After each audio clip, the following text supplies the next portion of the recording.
Soprod et la RTI vous présentent en partenariat avec le 179, votre conseiller client de la CIE, 2 minutes pour comprendre.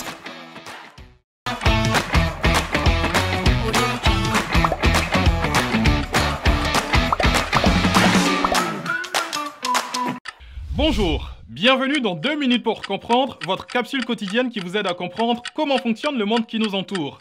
Aujourd'hui, je vais vous parler du zona.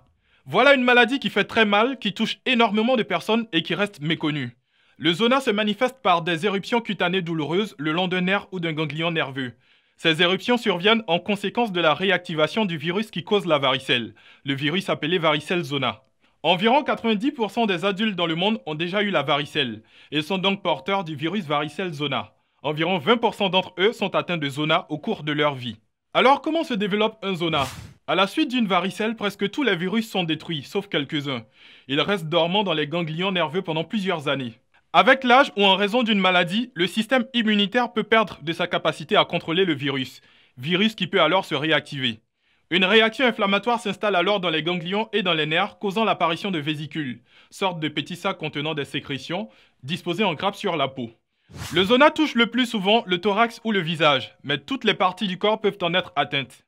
Parfois, la douleur causée par le zona persiste pendant des mois ou même des années après la guérison de l'éruption. On nomme cette douleur névralgie. En l'absence de traitement, les lésions du zona durent en moyenne 3 semaines.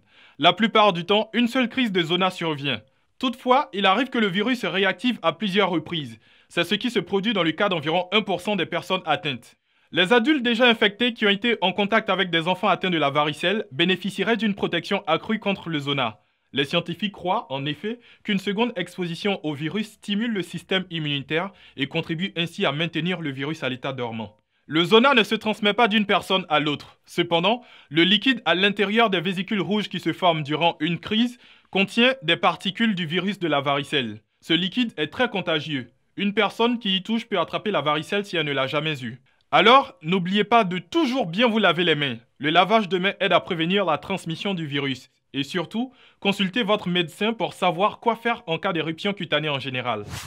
Je vous donne rendez-vous demain à la même heure pour un nouveau numéro de 2 minutes pour comprendre. Soprod et la RTI, en partenariat avec le 179, votre conseiller clientèle de la CIE, vous ont présenté 2 minutes pour comprendre.